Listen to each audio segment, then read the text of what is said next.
Welcome to another intestine-bursting episode of Fearless TV, the only program that's ever gone ram raiding on a motorbike. Coming up in the next half hour, we'll harness up for some hardcore climbing action on the indoor wall. Insane freeride stuff from the biggest snowboard and ski contest. Plus, heli bungee action on the way. All this and some other stuff on Fearless TV.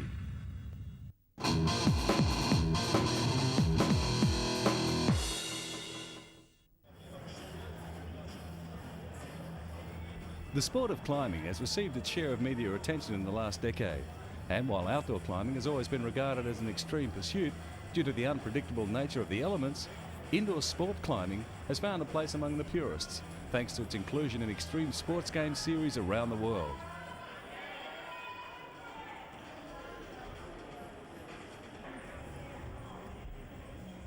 The sport is basically broken into two distinct and separate categories: speed and technical climbing. Both courses set by experienced instructors, the major difference being the time taken to cover the wall.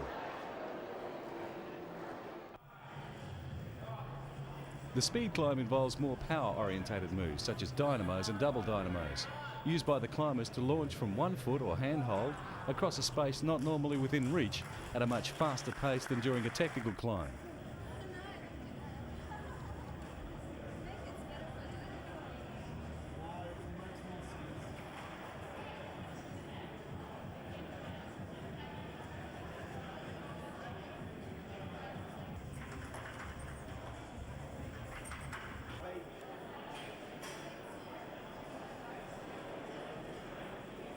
And the course layout varies in degrees of difficulty depending on the ability of the climbers taking part.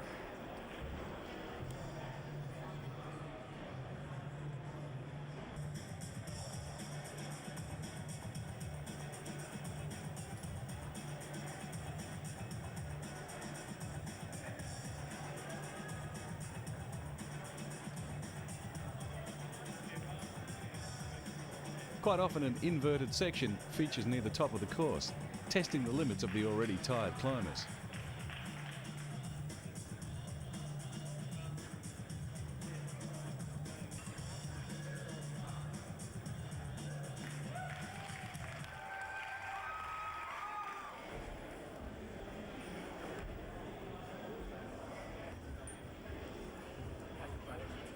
The idea is to cover the course as rapidly as possible, as remaining stationary requires energy to be expended staying on the wall.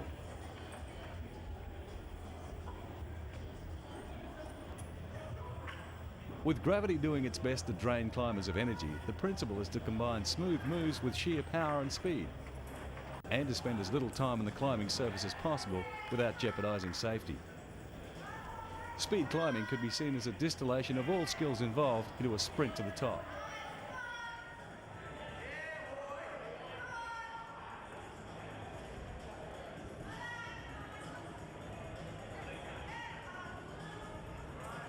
Technical climbing owes its origins to the outdoor side of the sport, where the ability to negotiate obstacles or overcome difficult sections is paramount to survival. And the more a climber can thoughtfully assess a situation and apply their skills, the more successful they will be, and ultimately more confident.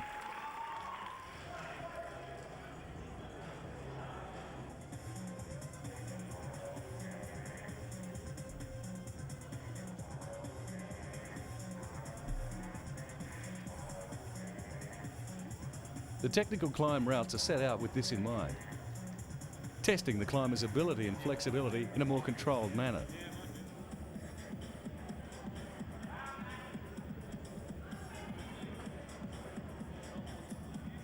With the focus being on stretching the climber's ability to make it from one anchor point to the next with maximum difficulty. Handholds and footholds vary in size and distance between, creating many variations of routes on the one wall, and climbers are judged on successful execution of moves to cover the course.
While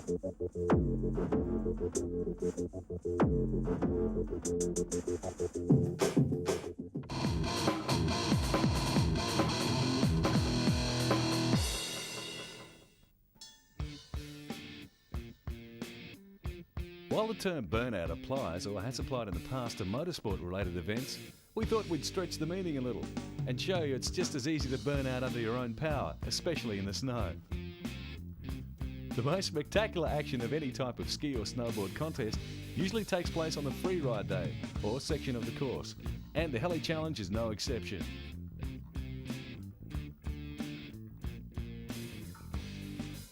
Organisers have deliberately chosen the nastiest section of the mountain, ensuring whichever line you choose down, you'll encounter some form of gnarly obstacle, mostly in the shape of rocks.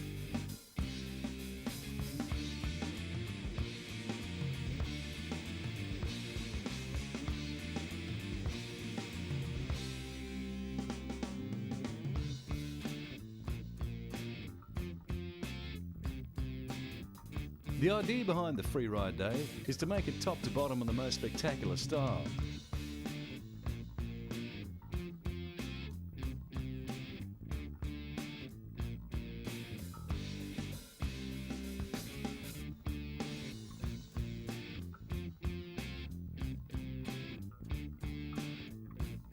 And while a smooth ride down the mountain could eventually be found, it won't score many points with the judges.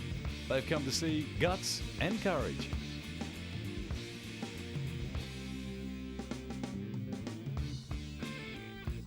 The bigger the drop-off or rock face negotiated, the more points awarded.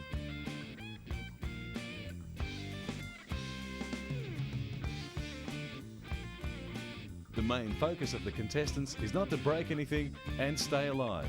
Pretty simple, really. Here's a few examples of how they went.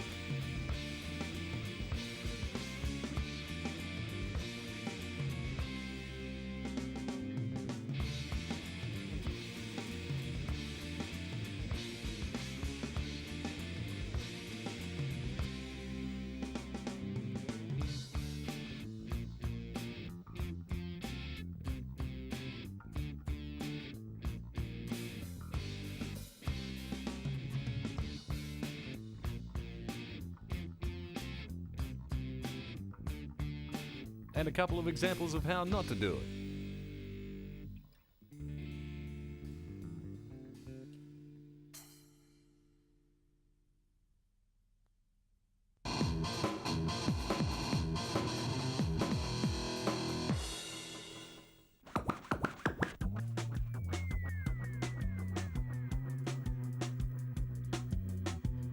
Time now to get into some serious truck grinding, rail sliding action as we hit the streets on skateboards.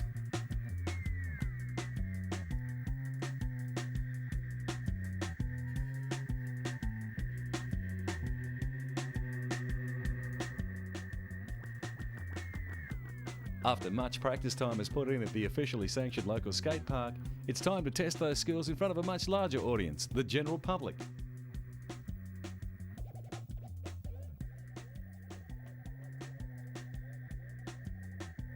The beauty of street skating is the enormous number of man-made obstacles to jump, slide or grind.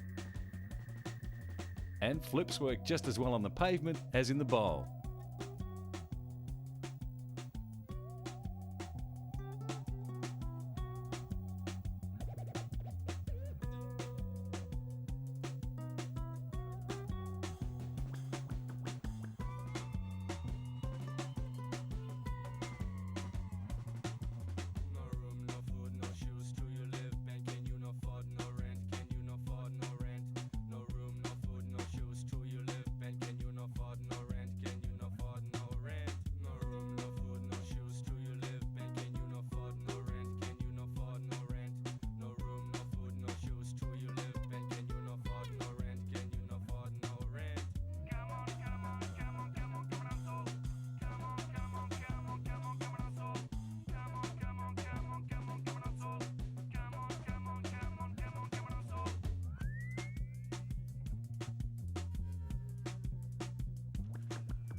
This guy collected the most snow on the free ride day we've ever seen, and that's why he deserves our Fearless TV Play of the Day.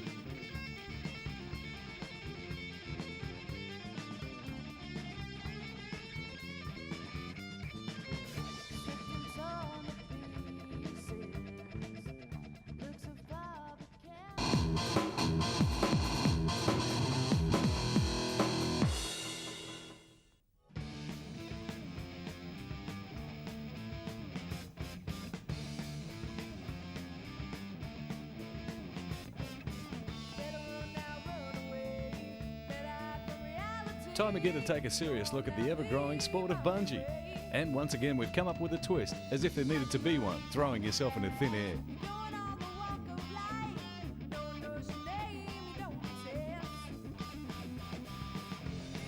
This time it's the 1,000-foot heli bungee. While the chopper doesn't actually bungee, it just holds the cord at one end.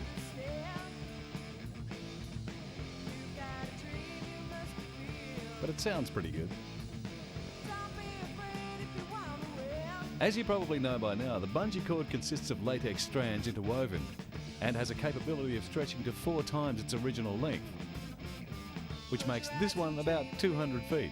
Although with heli bungee, this determination is not crucial, as there's still plenty of air between the jumper and the ground at the end of the stretch.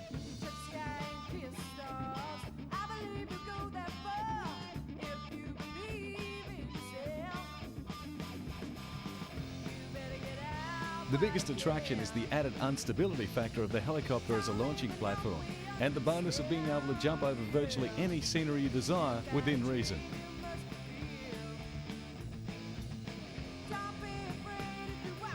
With the help of a safety instructor on board for support and a countdown, it's just a matter of falling out of the chopper. Sometimes more difficult than it sounds.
Here's a surefire way to wreck those new 2 10cm atomics.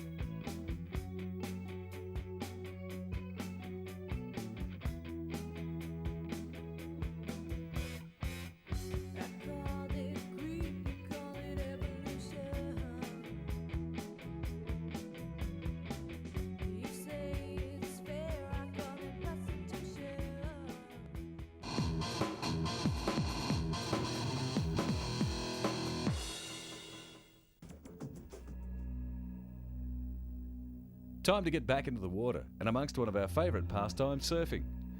Whether you're up at 6 in the morning to catch a few tubes before throwing on the suit for a long day of paperwork at the office, or you happen to be a weekend warrior with a board permanently bolted to the roof racks of your van, there's nothing to sharpen the senses and clear the cobwebs like taking off down the face of a nice fat left-hander.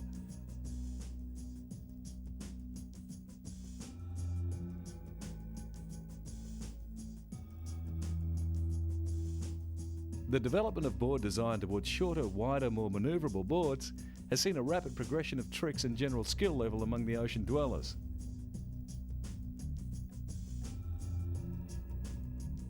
Speed and buoyancy of the surfboard has increased, opening up the number of breaks that are now rideable, especially in competition, as surfers are now less dependent on conditions in the ocean being favourable, and much smaller waves can be ridden with much greater effect.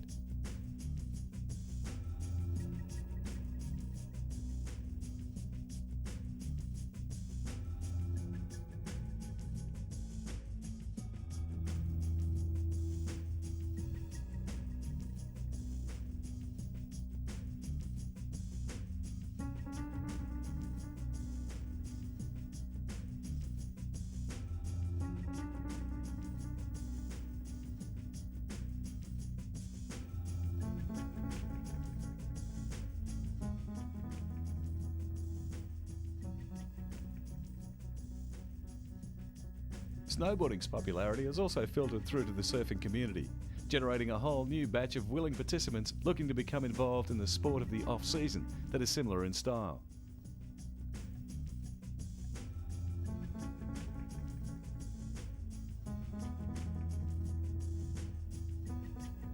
Whatever your preference, you can be sure surfing will be around for many years to come.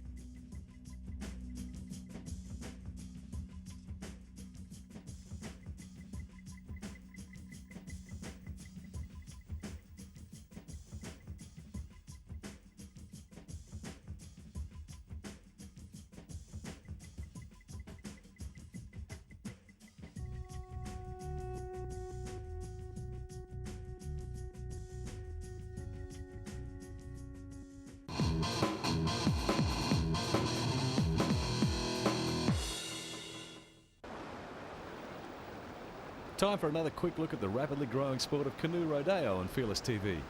Already a huge draw card in Europe and the United States, where venues are much more numerous and varied than in drier countries. Canoe rodeo is the expression session of canoeing and an opportunity for paddlers to demonstrate all of their accumulated skills in one short burst before a huge crowd. Since the events usually take place in white water area of a waterway, generally a hole created by either a natural or man-made obstacle, the size and frequency of the tricks performed is largely dependent on rate of water flow. This causes interesting problems getting into the perfect spot to perform tricks, as some serious upstream paddling is required to position the boat over the hole, and to keep it in place as the currents are continually trying to move it downstream. The bigger the hole, the faster the surrounding water flow. Another problem for canoe competitors are the unseen elements lurking below the water. As rocks are involved in the cause of water formation, you can be sure many more lurk below the surface.